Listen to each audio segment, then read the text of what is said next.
लक्ष्मीस्तोत्रम् इन्द्र उवाच। ॐ नमः कमलवासिन्यै नारायण्यै नमो नमः। कृष्णप्रियायै सारायै पद्मायै च नमो नमः। पद्मपत्रेक्षणायै च पद्मास्यायै नमो नमः। पद्मासनायै पद्मिन्यै वैष्णव्यै च नमो नमः। सर्वसम्पत्स्वरूपायै सर्वदात्र्यै नमो नमः। सुखदायै मोक्षदायै सिद्धिदायै नमो नमः। हरिभक्तिप्रदात्र्यै च हर्षदात्र्यै नमो नमः। कृष्णवक्षःस्थितायै च कृष्णेशायै नमो नमः। कृष्णशोभास्वरूपायै रत्नपद्मे च शोभने सम्पत्याधिष्ठात्रिदेव्यै महादेव्यै नमो नमः। सस्याधिष्ठात्रिदेव्यै च सस्यायै च नमो नमः। नमो बुद्धिस्वरूपायै बुद्धिदायै नमो नमः। वैकुण्ठे या महालक्ष्मीर्लक्ष्मीः क्षीरोदसागरे स्वर्गलक्ष्मीरिन्द्रगेः राजलक्ष्मी नृपालये गृहलक्ष्मीश्च गृहिणां गेहे च गृहदेवता सुरभिसा गवां माता दक्षिणा यज्ञकामिनी अदितिर्देवमाता त्वं कमला कमलालये स्वाहा त्वं चाहविर्दाने काव्यदाने स्वधा स्मृता त्वं हि विष्णुस्वरूपा च सर्वाधारा वसुन्धरा शुद्धसत्त्वस्वरूपा त्वं नारायणपरायणा क्रोधहिंसावर्जिता च वरदा च शुभानना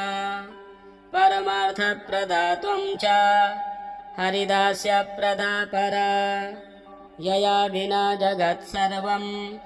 भस्मीभूतमसारकम् जीवन्मृतं च विश्वं च शवतुल्यं यया विना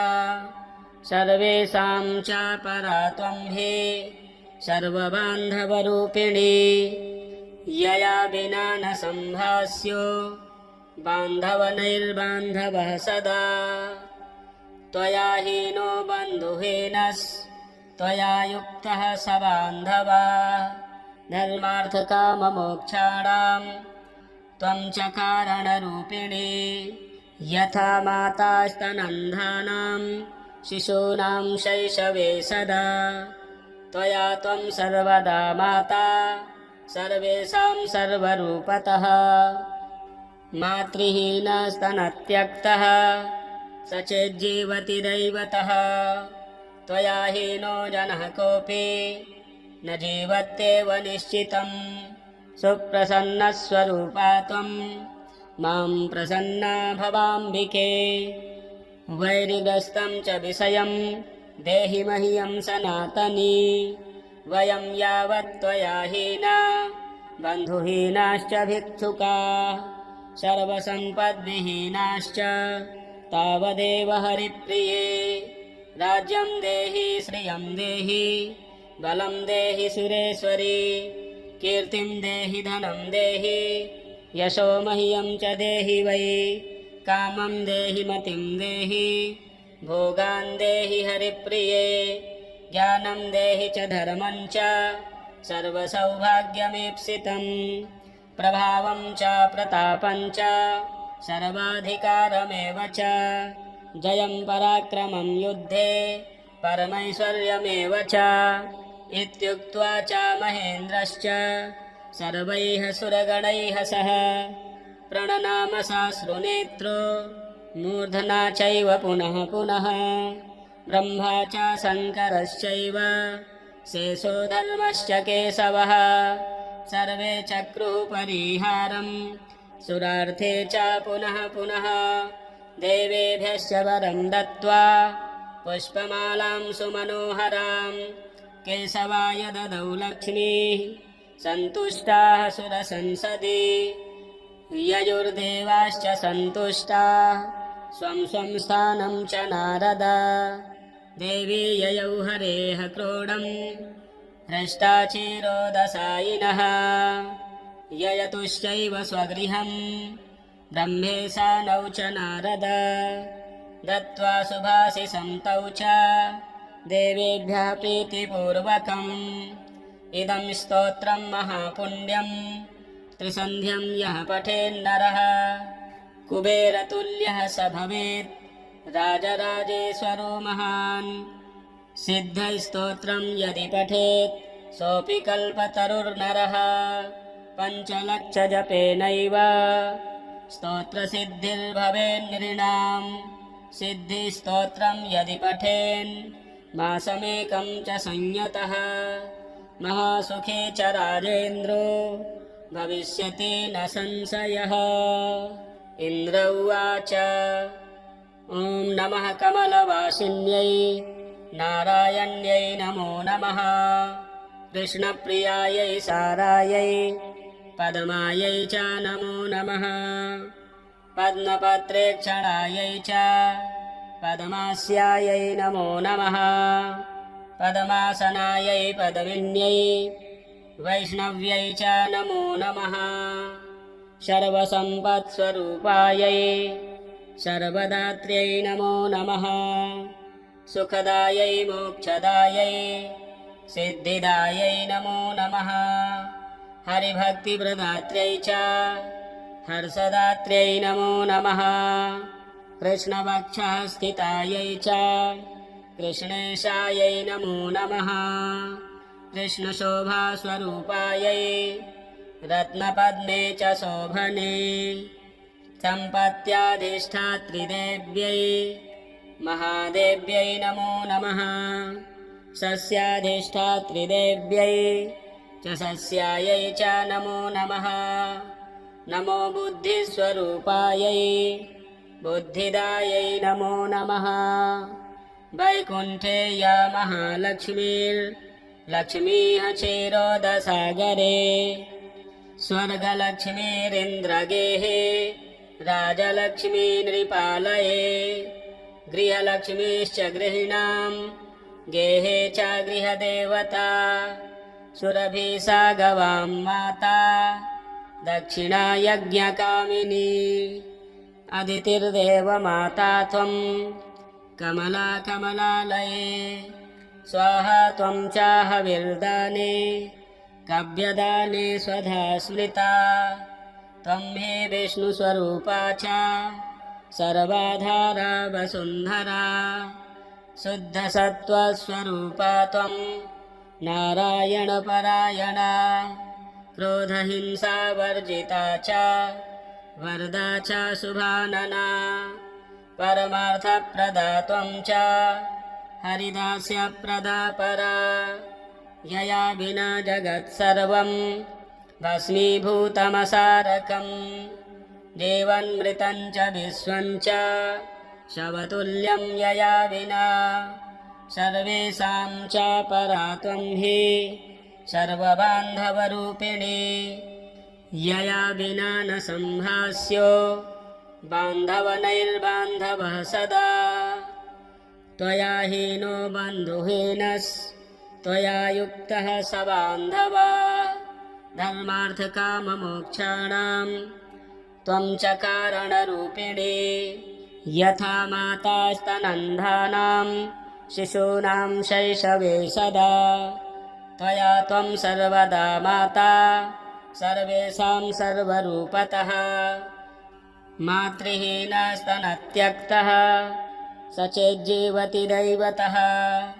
त्वया हीनो जनः कोऽपि न जीवत्येव निश्चितं सुप्रसन्नस्वरूपा त्वं मां प्रसन्ना भवाम्बिके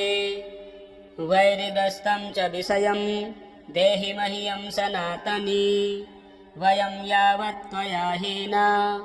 बन्धुहीनाश्च भिक्षुकाः सर्वसम्पद्विहीनाश्च तावदेव हरिप्रिये राज्यं देहि श्रियं देहि बलं देहि सुरेश्वरी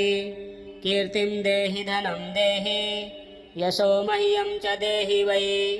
कामं देहि मतिं देहि भोगान् देहि हरिप्रिये ज्ञानं देहि च धर्मं च सर्वसौभाग्यमीप्सितं प्रभावं च प्रतापं च सर्वाधिकारमेव च जयं पराक्रमं युद्धे परमैश्वर्यमेव च इत्युक्त्वा च महेन्द्रश्च सर्वैः सुरगणैः सह प्रणनाम साश्रुनेत्रो मूर्धना चैव पुनः पुनः ब्रह्मा च शङ्करश्चैव शेषो धर्मश्च केशवः सर्वे चक्रुः परिहारं सुरार्थे च पुनः पुनः देवेभ्यश्च वरं दत्त्वा पुष्पमालां सुमनोहरां केशवाय ददौ लक्ष्मीः सन्तुष्टाः सुरसंसदि ययुर्देवाश्च सन्तुष्टाः स्वं स्वं स्थानं च नारद देवी ययौ हरेः क्रोडं हृष्टाचिरोदसायिनः ययतुश्चैव स्वगृहं ब्रह्मेशानौ च नारद दत्त्वा सुभाषिसं तौ च देवेभ्यः प्रीतिपूर्वकम् इदं स्तोत्रं महापुण्यं त्रिसन्ध्यं यः पठेन्नरः कुबेरतुल्यः स भवेत् राजराजेश्वरो महान् सिद्धस्तोत्रं यदि पठेत् सोऽपि कल्पतरुर्नरः पञ्चलक्षजपेनैव स्तोत्रसिद्धिर्भवेन्नृणां सिद्धिस्तोत्रं यदि पठेन् मासमेकं च संयतः महासुखे च राजेन्द्रो भविष्यति न संशयः इन्द्र उवाच ॐ नमः कमलवासिन्यै नारायण्यै नमो नमः कृष्णप्रियायै सारायै पद्मायै च नमो नमः पद्मपत्रेक्षणायै च पद्मास्यायै नमो नमः पद्मासनायै पद्मिन्यै वैष्णव्यै च नमो नमः सर्वसम्पत्स्वरूपायै सर्वदात्र्यै नमो नमः सुखदायै मोक्षदायै सिद्धिदायै नमो नमः हरिभक्तिप्रदात्र्यै च हर्षदात्र्यै नमो नमः कृष्णवक्षः स्थितायै च कृष्णेशायै नमो नमः कृष्णशोभास्वरूपायै रत्नपद्मे च शोभने सम्पत्याधिष्ठात्रिदेव्यै महादेव्यै नमो नमः सस्याधिष्ठात्रिदेव्यै च सस्यायै च नमो नमः नमो बुद्धिस्वरूपायै बुद्धिदायै नमो नमः वैकुण्ठे या महालक्ष्मीर्लक्ष्मीः क्षीरोदसागरे स्वर्गलक्ष्मीरिन्द्रगेः राजलक्ष्मी नृपालये गृहलक्ष्मीश्च गृहिणां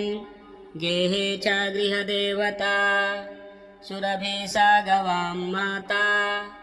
दक्षिणा यज्ञकामिनी अदितिर्देवमाता त्वं कमला कमलालये स्वाहा त्वं चाहविर्दाने कव्यदाने स्वधा स्मृता त्वं हि विष्णुस्वरूपा च सर्वाधारा वसुन्धरा शुद्धसत्त्वस्वरूपा त्वं नारायणपरायणा क्रोधहिंसावर्जिता च वरदा च शुभानना परमार्थप्रदा त्वं च हरिदास्यप्रदा परा यया विना जगत्सर्वं भस्मीभूतमसारकम् जीवन्मृतं च विश्वं च शवतुल्यं यया विना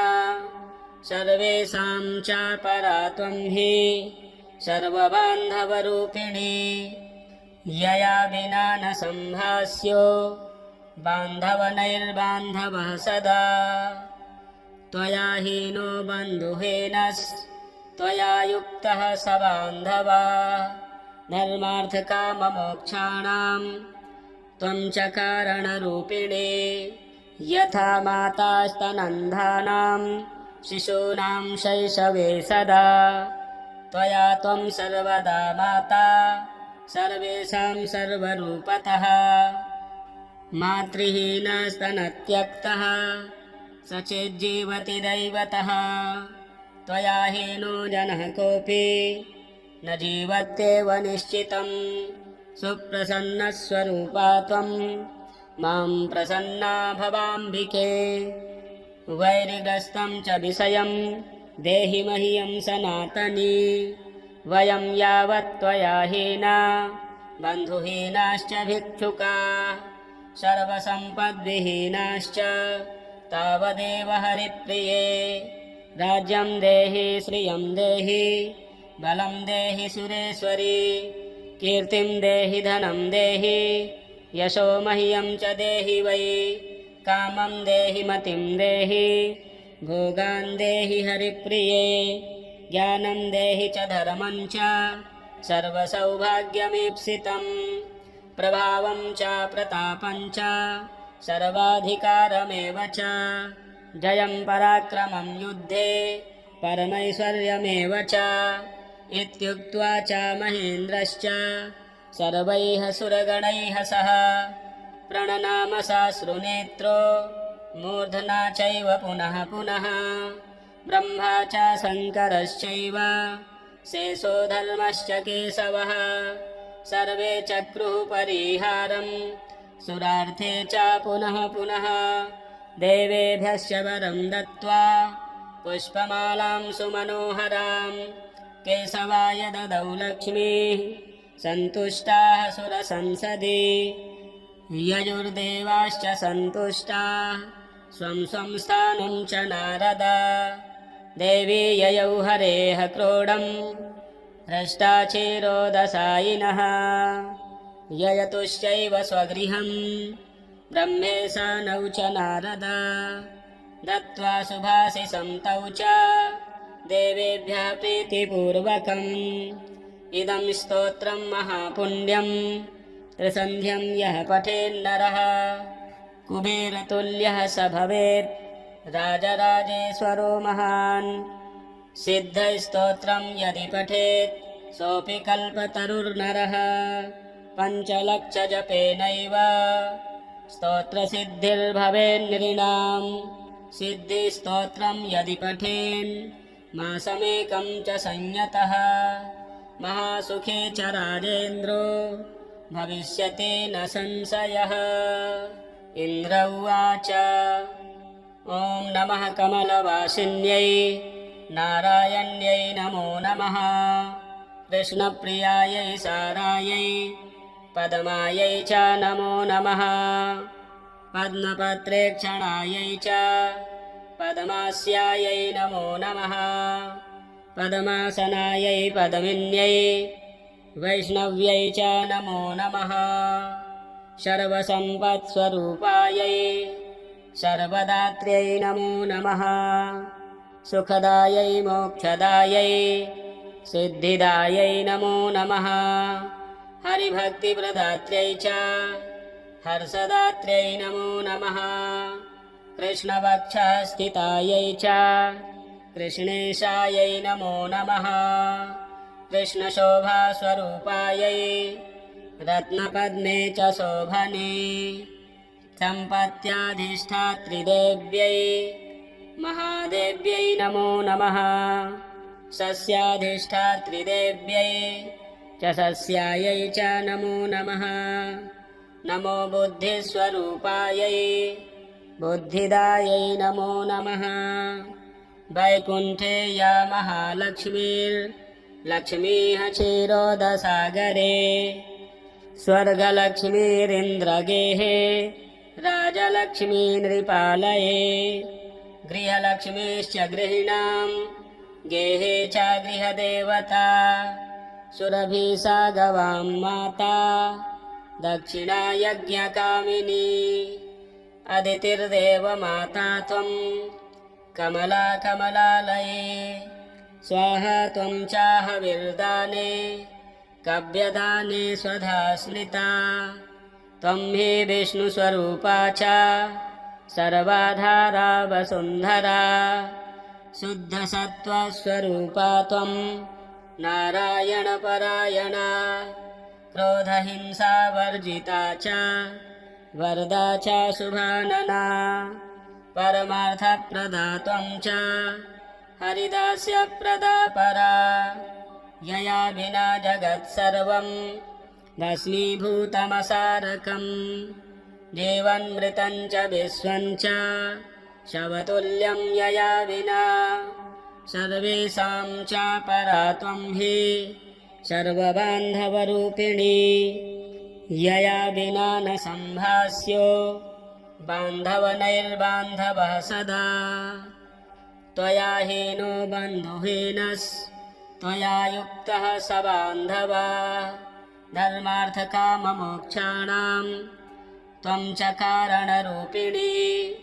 यथा माता स्तनन्धानां शिशूनां शैशवे सदा त्वया त्वं सर्वदा माता सर्वेषां सर्वरूपतः मातृहीनस्तनत्यक्तः स चेज्जीवति दैवतः त्वया हीनो जनः कोऽपि न जीवत्येव निश्चितं सुप्रसन्नस्वरूपा त्वं मां प्रसन्ना भवाम्बिके वैरिग्रस्तं च विषयं देहि मह्यं सनातनी वयं यावत् त्वया हीना बन्धुहीनाश्च भिक्षुकाः सर्वसम्पद्विहीनाश्च तावदेव हरिप्रिये राज्यं देहि श्रियं देहि बलं देहि सुरेश्वरी कीर्तिं देहि धनं देहि यशो मह्यं च देहि वै कामं देहि मतिं देहि भोगान् देहि हरिप्रिये ज्ञानं देहि च धर्मं च सर्वसौभाग्यमीप्सितं प्रभावं च प्रतापं च सर्वाधिकारमेव च जयं पराक्रमं युद्धे परमैश्वर्यमेव च इत्युक्त्वा च महेन्द्रश्च सर्वैः सुरगणैः सह प्रणनाम साश्रुनेत्रो मूर्धना चैव पुनः पुनः ब्रह्मा च शङ्करश्चैव शेषो धर्मश्च केशवः सर्वे चक्रुः परिहारं सुरार्थे च पुनः पुनः देवेभ्यश्च वरं दत्त्वा पुष्पमालां सुमनोहरां केशवाय ददौ लक्ष्मीः सन्तुष्टाः सुरसंसदि ययुर्देवाश्च सन्तुष्टाः स्वं स्वं स्थानं च नारद देवी ययौ हरेः क्रोडं हृष्टाचेरोदसायिनः ययतुश्चैव स्वगृहं ब्रह्मेशानौ च नारद दत्त्वा सुभाषिसन्तौ च देवेभ्यः प्रीतिपूर्वकम् इदं स्तोत्रं महापुण्यं त्रिसन्ध्यं यः पठेन्नरः कुबेरतुल्यः स भवेत् राजराजेश्वरो महान् सिद्धस्तोत्रं यदि पठेत् सोऽपि कल्पतरुर्नरः पञ्चलक्षजपेनैव स्तोत्रसिद्धिर्भवेन्नृणां सिद्धिस्तोत्रं यदि पठेन् मासमेकं च संयतः महासुखी च राजेन्द्रो भविष्यति न संशयः इन्द्र उवाच ॐ नमः कमलवासिन्यै नारायण्यै नमो नमः कृष्णप्रियायै सारायै पद्मायै च नमो नमः पद्मपत्रेक्षणायै च पद्मास्यायै नमो नमः पद्मासनायै पद्मिन्यै वैष्णव्यै च नमो नमः सर्वसम्पत्स्वरूपायै सर्वदात्र्यै नमो नमः सुखदायै मोक्षदायै सिद्धिदायै नमो नमः हरिभक्तिप्रदात्र्यै च हर्षदात्र्यै नमो नमः कृष्णवक्षस्थितायै च कृष्णेशायै नमो नमः कृष्णशोभास्वरूपायै रत्नपद्मे च शोभने सम्पत्याधिष्ठात्रिदेव्यै महादेव्यै नमो नमः सस्याधिष्ठात्रिदेव्यै च सस्यायै च नमो नमः नमो बुद्धिस्वरूपायै बुद्धिदायै नमो नमः वैकुण्ठे या महालक्ष्मीर्लक्ष्मीः क्षीरोदसागरे स्वर्गलक्ष्मीरिन्द्रगेः राजलक्ष्मीनृपालये गृहलक्ष्मीश्च गृहिणां गेहे च गृहदेवता सुरभिसा गवां माता दक्षिणा यज्ञकामिनी अदितिर्देवमाता त्वं कमला कमलालये स्वाहा त्वं चाहविर्दाने काव्यदाने स्वधा स्मृता त्वं हि विष्णुस्वरूपा च सर्वाधारा वसुन्धरा शुद्धसत्त्वस्वरूपा त्वं नारायणपरायणा क्रोधहिंसावर्जिता च वरदा च शुभानना परमार्थप्रदा त्वं च हरिदास्यप्रदा परा यया विना जगत्सर्वं भस्मीभूतमसारकम् जीवन्मृतं च विश्वं च शवतुल्यं यया विना सर्वेषां च परा त्वं हि सर्वबान्धवरूपिणी यया विना न सम्भास्यो बान्धवनैर्बान्धवः सदा त्वया हीनो बन्धुहीनस्त्वया युक्तः स बान्धवा धर्मार्थकाममोक्षाणां त्वं च कारणरूपिणी यथा माता स्तनन्धानां शिशूनां शैशवे सदा त्वया त्वं सर्वदा माता सर्वेषां सर्वरूपतः मातृहीनस्तनत्यक्तः सचेज्जीवति दैवतः त्वया हीनो जनः कोऽपि न जीवत्येव निश्चितम् सुप्रसन्नस्वरूपा त्वं मां प्रसन्ना भवाम्बिके वैरिग्रस्तं च विषयं देहि मह्यं सनातनी वयं यावत् त्वया हीना बन्धुहीनाश्च भिक्षुकाः सर्वसम्पद्विहीनाश्च तावदेव हरिप्रिये राज्यं देहि श्रियं देहि बलं देहि सुरेश्वरी कीर्तिं देहि धनं देहि यशो मह्यं च देहि वै कामं देहि मतिं देहि भोगान् देहि हरिप्रिये ज्ञानं देहि च धर्मं च सर्वसौभाग्यमीप्सितं प्रभावं च प्रतापं च सर्वाधिकारमेव च जयं पराक्रमं युद्धे परमैश्वर्यमेव च इत्युक्त्वा च महेन्द्रश्च सर्वैः सुरगणैः सह प्रणनाम साश्रुनेत्रो मूर्धना चैव पुनः पुनः ब्रह्मा च शङ्करश्चैव शेषो धर्मश्च केशवः सर्वे चक्रुः परिहारं सुरार्थे च पुनः पुनः देवेभ्यश्च वरं दत्त्वा पुष्पमालां सुमनोहरां केशवाय ददौ लक्ष्मीः सन्तुष्टाः सुरसंसदि ययुर्देवाश्च सन्तुष्टाः स्वं स्वं स्थानं च नारद देवी ययौ हरेः क्रोडं हृष्टाचिरोदसायिनः ययतुश्चैव स्वगृहं ब्रह्मेशानौ च नारद दत्त्वा सुभाषिसं तौ च देवेभ्यः प्रीतिपूर्वकम् इदं स्तोत्रं महापुण्यं त्रिसन्ध्यं यः पठेन्नरः कुबेरतुल्यः स भवेत् राजराजेश्वरो महान् सिद्धस्तोत्रं यदि पठेत् सोऽपि कल्पतरुर्नरः पञ्चलक्षजपेनैव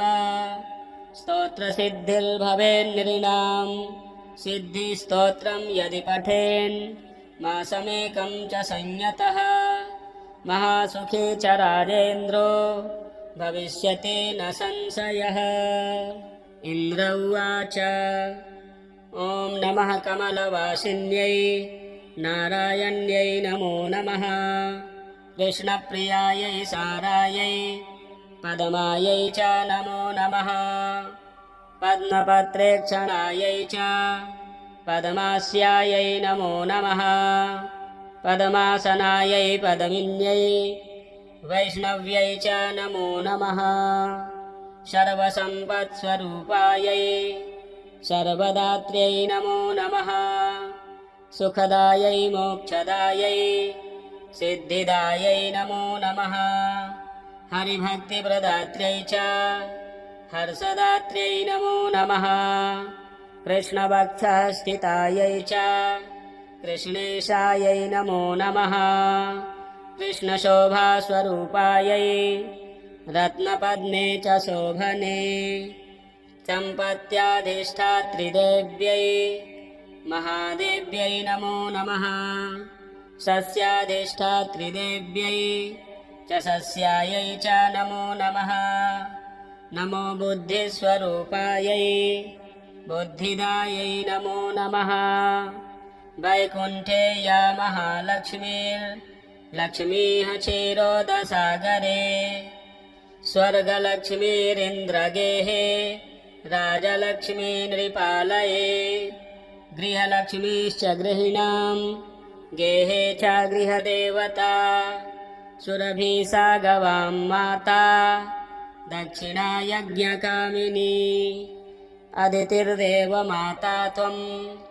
कमला कमलालये स्वाहा त्वं चाहविर्दाने काव्यदाने स्वधा स्मृता त्वं हि विष्णुस्वरूपा च सर्वाधारा वसुन्धरा शुद्धसत्त्वस्वरूपा त्वं नारायणपरायणा क्रोधहिंसावर्जिता च वरदा च शुभानना परमार्थप्रदा त्वं च हरिदास्यप्रदा परा यया विना जगत्सर्वं भस्मीभूतमसारकम् जीवन्मृतं च विश्वं च शवतुल्यं यया विना सर्वेषां च परा त्वं हि सर्वबान्धवरूपिणी यया विना न सम्भास्यो बान्धवनैर्बान्धवः सदा त्वया हीनो बन्धुहीनस्त्वया युक्तः स बान्धवा धर्मार्थकाममोक्षाणां त्वं च कारणरूपिणी यथा मातास्तनन्धानां शिशूनां शैशवे सदा त्वया त्वं सर्वदा माता सर्वेषां सर्वरूपतः मातृहीनस्तनत्यक्तः सचिज्जीवति दैवतः त्वया हीनो जनः कोऽपि न जीवत्येव निश्चितं सुप्रसन्नस्वरूपा त्वं मां प्रसन्ना भवाम्बिके वैरिग्रस्तं च विषयं देहि मह्यं सनातनी वयं यावत् त्वया हीना बन्धुहीनाश्च भिक्षुकाः सर्वसम्पद्विहीनाश्च तावदेव हरिप्रिये राज्यं देहि श्रियं देहि बलं देहि सुरेश्वरी कीर्तिं देहि धनं देहि यशो मह्यं च देहि वै कामं देहि मतिं देहि भोगान् देहि हरिप्रिये ज्ञानं देहि च धर्मं च सर्वसौभाग्यमीप्सितं प्रभावं च प्रतापं च सर्वाधिकारमेव च जयं पराक्रमं युद्धे परमैश्वर्यमेव च इत्युक्त्वा च महेन्द्रश्च सर्वैः सुरगणैः सह प्रणनाम साश्रुनेत्रो मूर्धना चैव पुनः पुनः ब्रह्मा च शङ्करश्चैव शेषो धर्मश्च केशवः सर्वे चक्रुः परिहारं सुरार्थे च पुनः पुनः देवेभ्यश्च वरं दत्त्वा पुष्पमालां सुमनोहरां केशवाय ददौ लक्ष्मीः सन्तुष्टाः सुरसंसदि ययुर्देवाश्च सन्तुष्टाः स्वं स्वं स्थानं च नारद देवी ययौ हरेः क्रोडं हृष्टाचेरोदसायिनः ययतुश्चैव स्वगृहं ब्रह्मेशानौ च नारद दत्त्वा सुभाषिसं तौ च देवेभ्यः प्रीतिपूर्वकम् इदं स्तोत्रं महापुण्यं त्रिसन्ध्यं यः पठेन्नरः कुबेरतुल्यः स भवेत् राजराजेश्वरो महान् सिद्धस्तोत्रं यदि पठेत् सोऽपि कल्पतरुर्नरः पञ्चलक्षजपेनैव स्तोत्रसिद्धिर्भवेन्नृणां सिद्धिस्तोत्रं यदि पठेन् मासमेकं च संयतः महासुखी च राजेन्द्रो भविष्यति न संशयः इन्द्र उवाच ॐ नमः कमलवासिन्यै नारायण्यै नमो नमः कृष्णप्रियायै सारायै पद्मायै च नमो नमः पद्मपत्रेक्षणायै च पद्मास्यायै नमो नमः पद्मासनायै पद्मिन्यै वैष्णव्यै च नमो नमः सर्वसम्पत्स्वरूपायै सर्वदात्र्यै नमो नमः सुखदायै मोक्षदायै सिद्धिदायै नमो नमः हरिभक्तिप्रदात्र्यै च हर्षदात्र्यै नमो नमः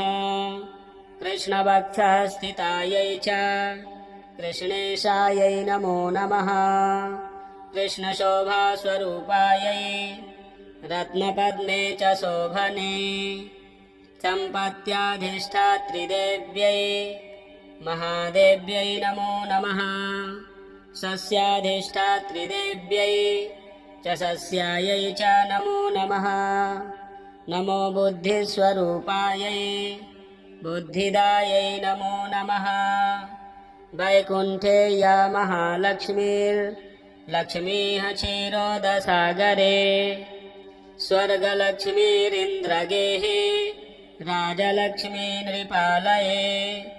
गृहलक्ष्मीश्च गृहिणां गेहे च गृहदेवता सुरभिसा गवां माता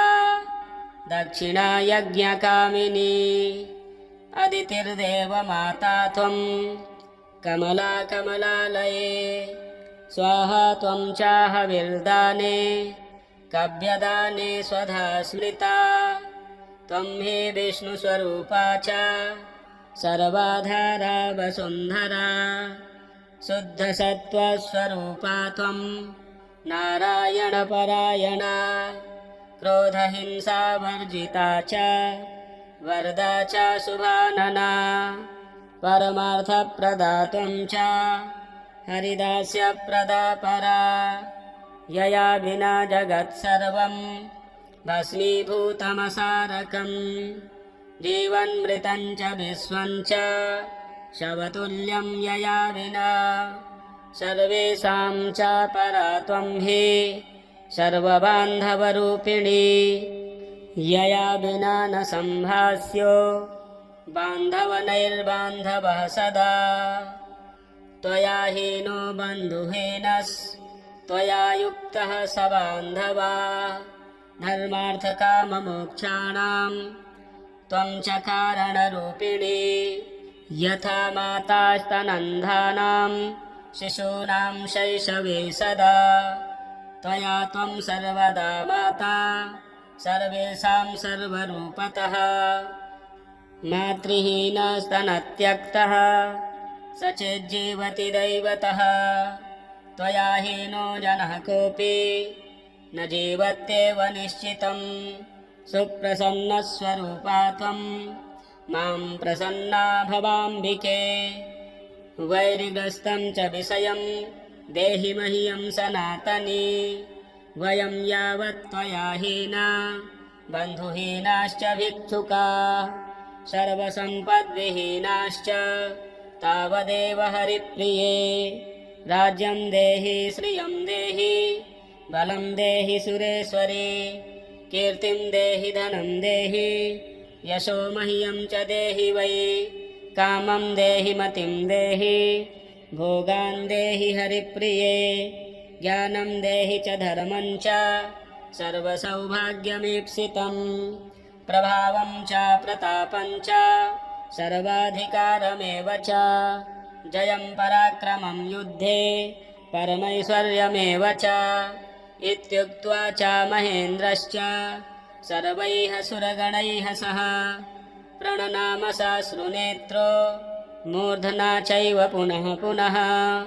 ब्रह्मा च शङ्करश्चैव शेषो धर्मश्च केशवः सर्वे चक्रुः परिहारं सुरार्थे च पुनः पुनः देवेभ्यश्च वरं दत्त्वा पुष्पमालां सुमनोहरां केशवाय ददौ लक्ष्मीः सन्तुष्टाः सुरसंसदे ययुर्देवाश्च सन्तुष्टाः स्वं स्वं स्थानं च नारद देवी ययौ हरेः क्रोडं हृष्टाचिरोदसायिनः ययतुश्चैव स्वगृहं ब्रह्मेशानौ च नारद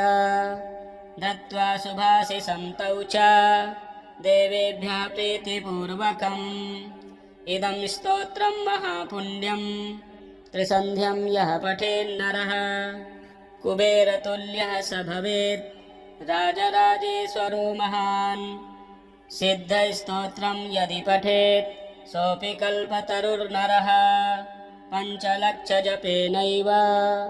स्तोत्रसिद्धिर्भवेन्नृणां सिद्धिस्तोत्रं यदि पठेन्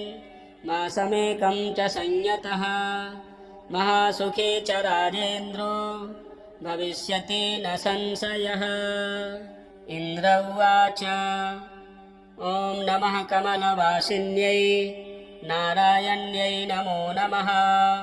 कृष्णप्रियायै सारायै पद्मायै च नमो नमः पद्मपत्रेक्षणायै च पद्मास्यायै नमो नमः पद्मासनायै पद्मिन्यै वैष्णव्यै च नमो नमः सर्वसम्पत्स्वरूपायै सर्वदात्र्यै नमो नमः सुखदायै मोक्षदायै सिद्धिदायै नमो नमः हरिभक्तिप्रदात्र्यै च हर्षदात्र्यै नमो नमः कृष्णवक्षः स्थितायै च कृष्णेशायै नमो नमः कृष्णशोभास्वरूपायै रत्नपद्मे च शोभने सम्पत्याधिष्ठात्रिदेव्यै महादेव्यै नमो नमः सस्याधिष्ठात्रिदेव्यै च सस्यायै च नमो नमः नमो बुद्धिस्वरूपायै बुद्धिदायै नमो नमः वैकुण्ठे या महालक्ष्मीर्लक्ष्मीः क्षीरोदसागरे स्वर्गलक्ष्मीरिन्द्रगेहे राजलक्ष्मी नृपालये गृहलक्ष्मीश्च गृहिणां गेहे च गृहदेवता सुरभिसा गवां माता दक्षिणा यज्ञकामिनी अदितिर्देवमाता त्वं कमला कमलालये स्वाहा त्वं चाहविर्दाने कव्यदाने स्वधा स्मृता त्वं हि विष्णुस्वरूपा च सर्वाधारा वसुन्धरा शुद्धसत्त्वस्वरूपा त्वं नारायणपरायणा क्रोधहिंसावर्जिता च वरदा च शुभानना परमार्थप्रदा त्वं च हरिदास्यप्रदा परा यया विना जगत्सर्वं भस्मीभूतमसारकम् जीवन्मृतं च विश्वं च शवतुल्यं यया विना सर्वेषां च परा त्वं हि सर्वबान्धवरूपिणी यया विना न सम्भास्यो बान्धवनैर्बान्धवः सदा त्वया हीनो बन्धुहीनस्त्वया युक्तः स बान्धवा धर्मार्थकाममोक्षाणां त्वं च कारणरूपिणी यथा मातास्तनन्धानां शिशूनां शैशवे सदा त्वया त्वं सर्वदा माता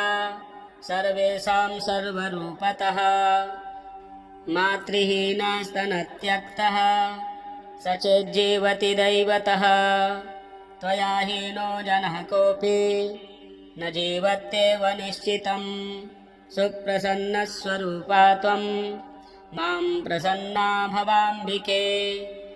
वैरिग्रस्तं च विषयं देहि मह्यं सनातनी वयं यावत् त्वया हीना बन्धुहीनाश्च भिक्षुकाः सर्वसम्पद्विहीनाश्च तावदेव हरिप्रिये राज्यं देहि श्रियं देहि बलं देहि सुरेश्वरी कीर्तिं देहि धनं देहि यशो मह्यं च देहि वै कामं देहि मतिं देहि भोगान् देहि हरिप्रिये ज्ञानं देहि च धर्मं च सर्वसौभाग्यमीप्सितं प्रभावं च प्रतापं च सर्वाधिकारमेव च जयं पराक्रमं युद्धे परमैश्वर्यमेव च इत्युक्त्वा च महेन्द्रश्च सर्वैः सुरगणैः सह प्रणनाम साश्रुनेत्रो मूर्धना चैव पुनः पुनः ब्रह्मा च शङ्करश्चैव शेषो धर्मश्च केशवः सर्वे चक्रुः परिहारं सुरार्थे च पुनः पुनः देवेभ्यश्च वरं दत्त्वा पुष्पमालां सुमनोहरां केशवाय ददौ लक्ष्मीः सन्तुष्टाः सुरसंसदि ययुर्देवाश्च सन्तुष्टाः स्वं स्वं स्थानं च नारद देवी ययौ हरेः क्रोडं हृष्टाचिरोदसायिनः ययतुश्चैव स्वगृहं ब्रह्मेशानौ च नारद दत्त्वा सुभाषिसं तौ च देवेभ्यः प्रीतिपूर्वकम् इदं स्तोत्रं महापुण्यं त्रिसन्ध्यं यः पठेन्नरः कुबेरतुल्यः स भवेत् राजराजेश्वरो महान् सिद्धस्तोत्रं यदि पठेत् सोऽपि कल्पतरुर्नरः पञ्चलक्षजपेनैव स्तोत्रसिद्धिर्भवेन्नृणां सिद्धिस्तोत्रं यदि पठेन् मासमेकं च संयतः महासुखी च राजेन्द्रो भविष्यति न संशयः इन्द्र उवाच ॐ नमः कमलवासिन्यै नारायण्यै नमो नमः कृष्णप्रियायै सारायै पद्मायै च नमो नमः पद्मपत्रेक्षणायै च पद्मास्यायै नमो नमः पद्मासनायै पद्मिन्यै वैष्णव्यै च नमो नमः सर्वसम्पत्स्वरूपायै सर्वदात्र्यै नमो नमः सुखदायै मोक्षदायै सिद्धिदायै नमो नमः हरिभक्तिप्रदात्र्यै च हर्षदात्र्यै नमो नमः कृष्णवक्षः स्थितायै च कृष्णेशायै नमो नमः कृष्णशोभास्वरूपायै रत्नपद्मे च शोभने सम्पत्याधिष्ठात्रिदेव्यै महादेव्यै नमो नमः सस्याधिष्ठात्रिदेव्यै च सस्यायै च नमो नमः नमो बुद्धिस्वरूपायै बुद्धिदायै नमो नमः वैकुण्ठे या महालक्ष्मीर्लक्ष्मीः क्षीरोदसागरे स्वर्गलक्ष्मीरिन्द्रगेः राजलक्ष्मी नृपालये गृहलक्ष्मीश्च गृहिणां गेहे च गृहदेवता सुरभिसा गवां माता दक्षिणा यज्ञकामिनी अदितिर्देवमाता त्वं कमला कमलालये स्वाहा त्वं चाहविर्दाने कव्यदाने स्वधा स्मृता त्वं हि विष्णुस्वरूपा च सर्वाधारा वसुन्धरा शुद्धसत्त्वस्वरूपा त्वं नारायणपरायणा क्रोधहिंसावर्जिता च वरदा च शुभानना परमार्थप्रदा त्वं च हरिदास्यप्रदा परा यया विना जगत्सर्वं भस्मीभूतमसारकम् जीवन्मृतं च विश्वं च शवतुल्यं यया विना सर्वेषां च परा त्वं हि सर्वबान्धवरूपिणी यया विना न सम्भास्यो बान्धवनैर्बान्धवः सदा त्वया हीनो बन्धुहीनस्त्वया युक्तः स बान्धवा धर्मार्थकाममोक्षाणां त्वं च कारणरूपिणी यथा मातास्तनन्धानां शिशूनां शैशवे सदा त्वया त्वं सर्वदा माता सर्वेषां सर्वरूपतः मातृहीनस्तनत्यक्तः स चेज्जीवति दैवतः त्वया हीनो जनः कोऽपि न जीवत्येव निश्चितं सुप्रसन्नस्वरूपा त्वं मां प्रसन्ना भवाम्बिके वैरिग्रस्तं च विषयं देहि मह्यं सनातनी वयं यावत् त्वया हीना बन्धुहीनाश्च भिक्षुकाः सर्वसम्पद्विहीनाश्च तावदेव हरिप्रिये राज्यं देहि श्रियं देहि बलं देहि सुरेश्वरी कीर्तिं देहि धनं देहि यशो मह्यं च देहि वै कामं देहि मतिं देहि भोगान् देहि हरिप्रिये ज्ञानं देहि च धर्मं च सर्वसौभाग्यमीप्सितं प्रभावं च प्रतापं च सर्वाधिकारमेव च जयं पराक्रमं युद्धे परमैश्वर्यमेव च इत्युक्त्वा च महेन्द्रश्च सर्वैः सुरगणैः सह प्रणनाम साश्रुनेत्रो मूर्धना चैव पुनः पुनः ब्रह्मा च शङ्करश्चैव शेषो धर्मश्च केशवः सर्वे चक्रुः परिहारं सुरार्थे च पुनः पुनः देवेभ्यश्च वरं दत्त्वा पुष्पमालां सुमनोहरां केशवाय ददौ लक्ष्मीः सन्तुष्टाः सुरसंसदि ययुर्देवाश्च सन्तुष्टाः स्वं स्वं स्थानं च नारद देवे ययौ हरेः क्रोडं हृष्टाक्षीरोदशायिनः ययतुश्चैव स्वगृहं ब्रह्मेशानौ च नारद दत्त्वा सुभाषिसं तौ च देवेभ्यः प्रीतिपूर्वकम् इदं स्तोत्रं महापुण्यं त्रिसन्ध्यं यः पठेन्नरः कुबेरतुल्यः स भवेत् राजराजेश्वरो महान् सिद्धस्तोत्रं यदि पठेत् सोऽपि कल्पतरुर्नरः पञ्चलक्षजपेनैव स्तोत्रसिद्धिर्भवेन्नृणां सिद्धिस्तोत्रं यदि पठेन् मासमेकं च संयतः महासुखे च राजेन्द्रो भविष्यति न संशयः इन्द्र उवाच ॐ नमः कमलवासिन्यै नारायण्यै नमो नमः कृष्णप्रियायै सारायै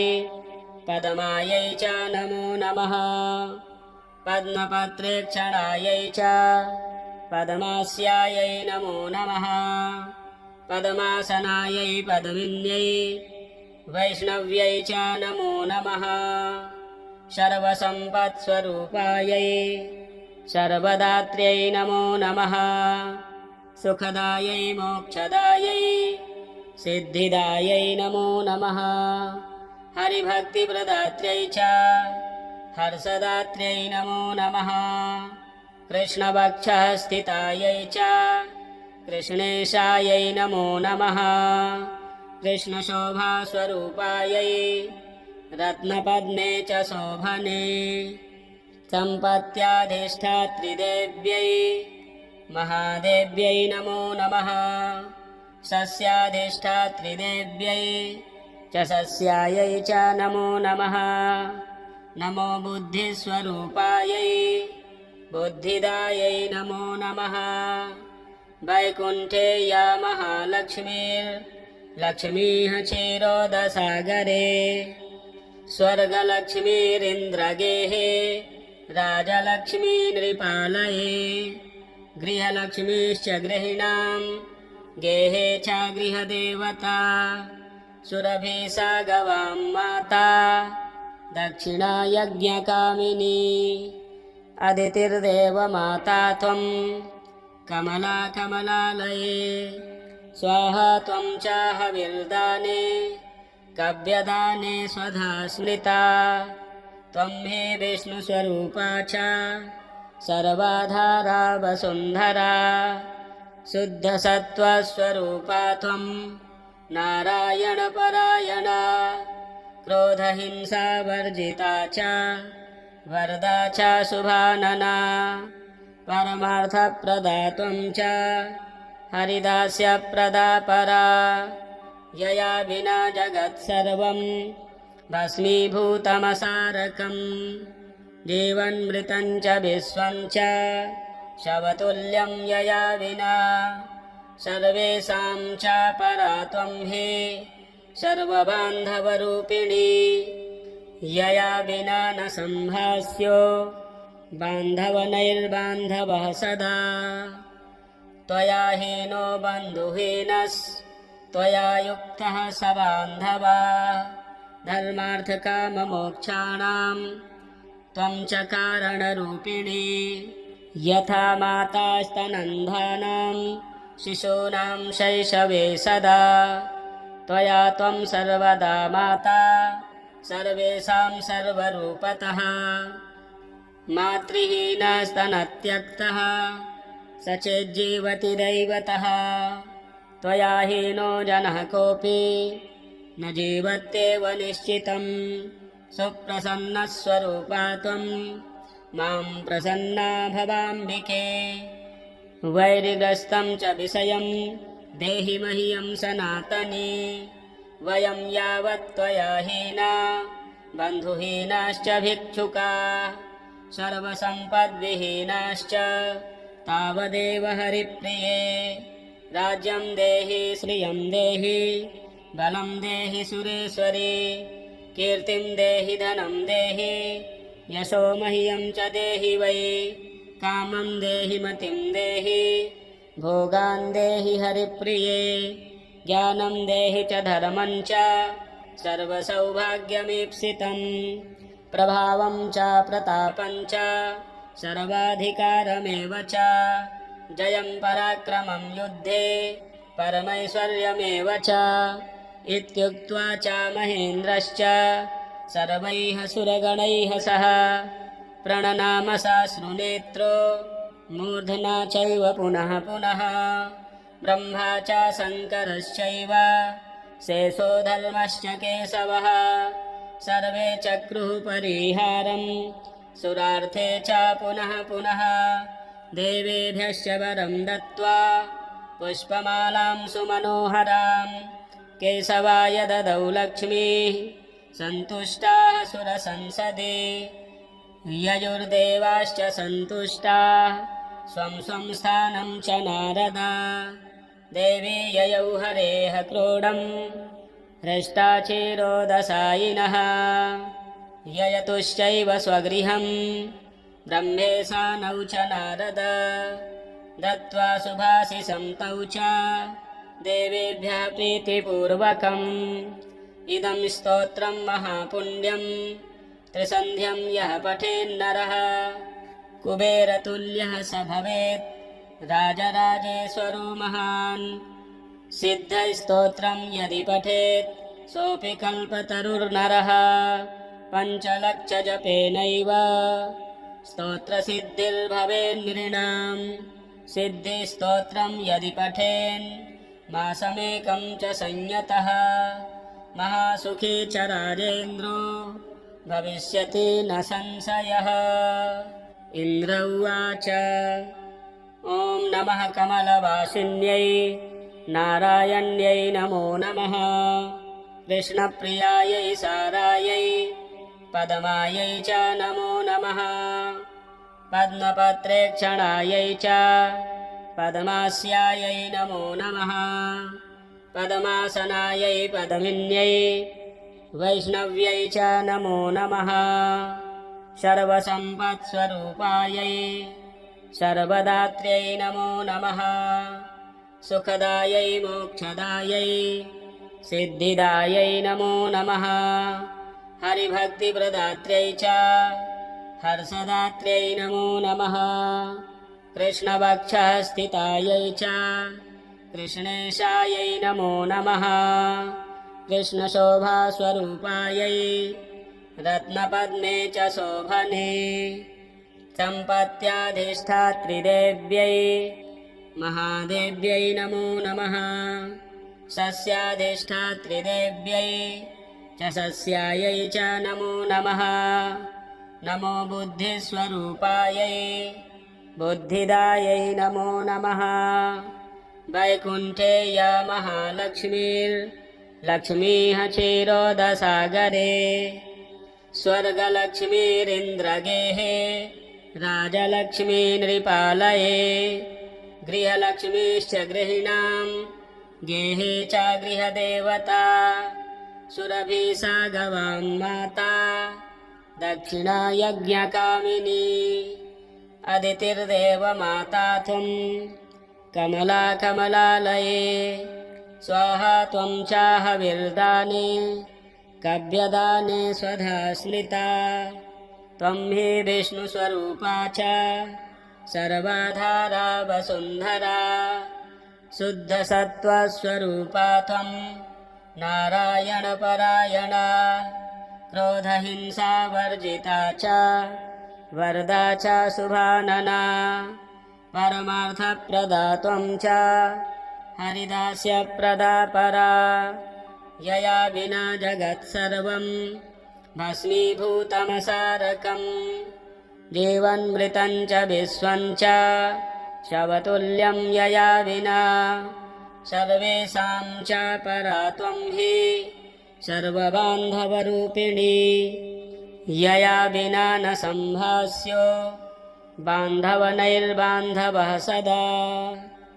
त्वया हीनो बन्धुहीनस्त्वया युक्तः स बान्धवा धर्मार्थकाममोक्षाणां त्वं च कारणरूपिणी यथा माता स्तनन्धानां शिशूनां शैशवे सदा त्वया त्वं सर्वदा माता सर्वेषां सर्वरूपतः मातृहीनस्तनत्यक्तः स चेज्जीवति दैवतः त्वया हीनो जनः कोऽपि न जीवत्येव निश्चितं सुप्रसन्नस्वरूपा त्वं मां प्रसन्ना भवाम्बिके वैरिग्रस्तं च विषयं देहि मह्यं सनातनी वयं यावत् त्वया हीना बन्धुहीनाश्च भिक्षुका सर्वसम्पद्विहीनाश्च तावदेव हरिप्रिये राज्यं देहि श्रियं देहि बलं देहि सुरेश्वरी कीर्तिं देहि धनं देहि यशो मह्यं च देहि वै कामं देहि मतिं देहि भोगान् देहि हरिप्रिये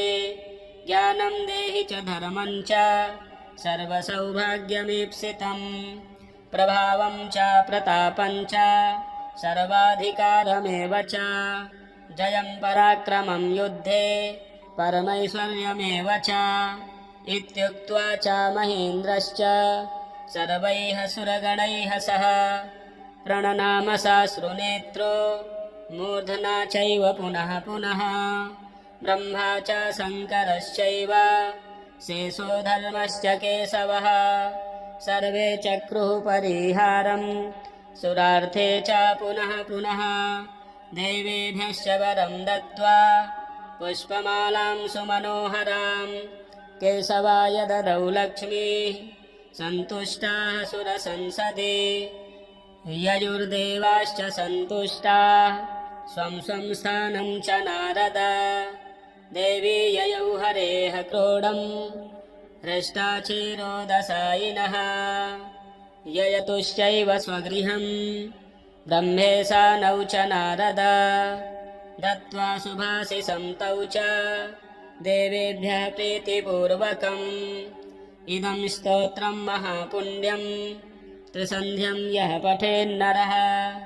कुबेरतुल्यः स भवेत् राजराजेश्वरो महान् सिद्धस्तोत्रं यदि पठेत् सोऽपि कल्पतरुर्नरः पञ्चलक्षजपेनैव स्तोत्रसिद्धिर्भवेन्नृणां सिद्धिस्तोत्रं यदि पठेन् मासमेकं च संयतः महासुखी च राजेन्द्रो भविष्यति न संशयः। प्रिय दर्शकों, इस स्तोत्र को नित्य 5 बार पढ़ें, आपके सर्व संकट दूर होंगे। और हमारे चैनल में यदि नए हैं तो चैनल को सब्सक्राइब करें। जय श्री राम,